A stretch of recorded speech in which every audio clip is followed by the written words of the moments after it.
Hi, Richard Dick Coughlin, 616. How are you? I go away for less than a week, and I told you I was going away, and I said, could you please look after the place? And I get back, and what happens? Everything's going mental. Why? Because Thunderfoot made another video to do with Muslims and Islam, and apparently everyone's got it to say. Well, I've been watching it, and I've had people say, when are you going to comment? When are you going to comment? Well, I'm going to do it now. Okay, good. Now, first of all, Thunderfoot, just because you don't care whether something's a fallacy, whether you make a correlation-causation fallacy argument, which is what you did, just because you don't care whether it's a fallacy, just because you think you're right, doesn't make it a good argument. It's like me saying that Germany only produces 1% of the world's professional stand-up comedians, therefore Germans are not funny and are a threat to stand-up comedy. Do you see the problem there, sunshine? You now made another video since then, and you've started doing this thing, which is good, where you address your critics. However, you address them in a funny way almost. You address them in a way that felt very similar to me. You see, you've started making videos about Muslims and Islam, and you've received a lot of feedback from people, some good, some bad. Some of it goes a bit carried away, some of it doesn't. And your response to this has been, oh, everyone's just all scared to criticise Islam. You talk about Islam and everyone calls you a bigot and a racist. Well, what? Does that sound familiar to anyone? Does that sound like another YouTube user who received a lot of criticism for certain videos he made about Islam? And he responded by basically saying that, isn't it, that everyone else was just calling him politically correct and was just calling... Doesn't that sound familiar to anyone? Do you want to go down that road, Thunderfoot? If you do, it's your choice, mate. I don't give a fuck. It's just another person for me to make videos to. I don't really care. It's your fucking reputation to ruin and your life to fucking lead, mate. Right? But you want to go down that road, it's a fucking shame, quite frankly. Thirdly, next point. There is a reason, Thunderfoot, that you're getting more criticism for your videos on Islam than you did than your videos on creationists. One, creationism is not a religion in and of itself. It's a segment of a religion. It's an extremist part of a religion. This is what I found really annoying about the people who are trying to compare the Muslims building the Park 51 Islamic Community Centre and the Westboro Baptist Church. You're comparing an entire religion, Islam, to the Westboro Baptist Church, which is a small, fundamentalist, extremist part of another religion, Christianity. It's like comparing all of Christians to the Taliban. It doesn't really fucking work, does it? Right? And what's the problem with you getting criticism, Thunderfoot? What does it matter? Do you want to fucking sit here and respond to the criticism? Or do you want to sit here and complain, well, no one ever criticised me before, why do we do that? Do you want to sit here and have an argument about why we're having a fucking argument in the first place?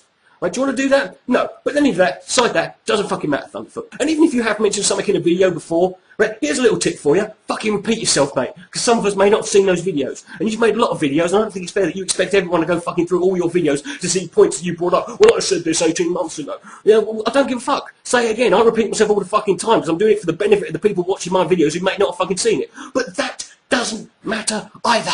None of that fucking matters. What does matter is this, Thunderfoot. Your decision to, again, gloss over and be selective of the certain criticisms you've got, it's something that I'm not going to fucking blame you for, because it's very clever, Thunderfoot. Because what you did with your Real Threat of Islam video, you phrased it and worded it in a way that's very vague. You didn't put forward your own opinion. You just left us with this idea that you were basically pointing out that the people in the West, the Western civilized world, which you have compared to gods in the past, is threatened by the evil Islamic world, which you have compared to ants in the past. And this ethnic religious group is a threat to our civilization, and we need to de-Islamize them, or we need to reduce their number, and you were looking for a solution, right?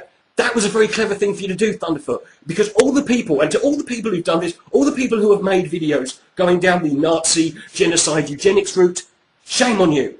You fell for his little ploy.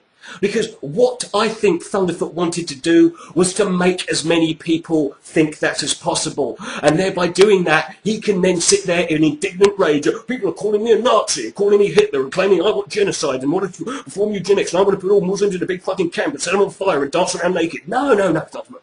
Right? It's a very clever thing to do, Thunderfoot. You're a clever bloke. You're a scientist. I've seen you're a very good scientist. You get erections in public places. You've got fucking trousers flapping around your ankles so small that when you cross your legs I can see your fucking balls. Right? You are a scientist, and good for you. If it wasn't for you, I'd be sitting here in a pile of my own shit and sleeping in a hole that I dug in the ground with the arse bone of a fucking giraffe. Right? But given that you seem to like using statistics in your last video, let me use some statistics for you. This is some statistics that I've got here for you. I'll leave a link to this in the bar. From Thomson Reuters. Scienceblogs.com. It's a perfectly legitimate website, and they actually did a tally of the number of scientific papers produced by the world's countries from 1996 to 2006, right? And here's something interesting for you, Thunderfoot.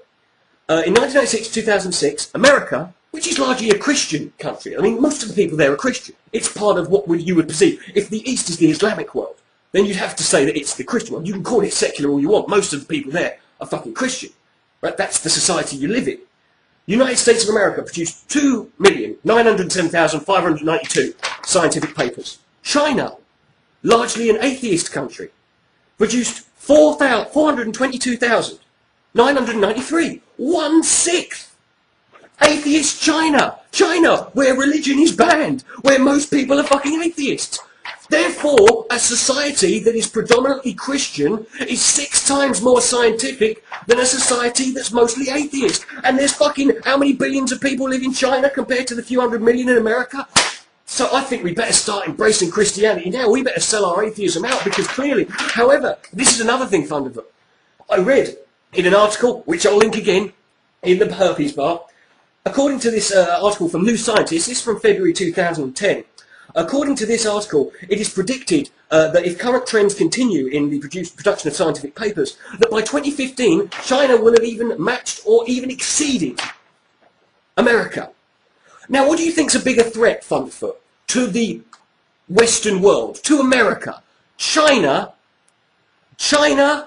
a technologically advanced nation, or a bunch of sand-dwelling Arabs who have not got a pot to piss in and shit in their own fucking hands when they're not worshipping paedophile bearded fucking donkeys and, you know, in their holy book that tells them to blow people up? What do you think's more of a threat there, Thunderfoot? China? Yeah, because people who are more technologically advanced are actually going to be more of a threat, particularly when you owe them $2 trillion and they don't like you very fucking much, right?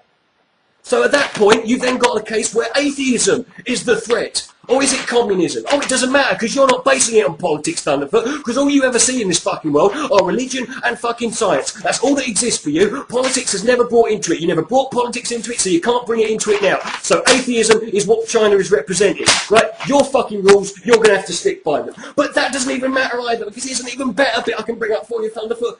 According to that same article, listen to this, scientific output has grown 11 times faster than the world average and faster than any other country is Iran.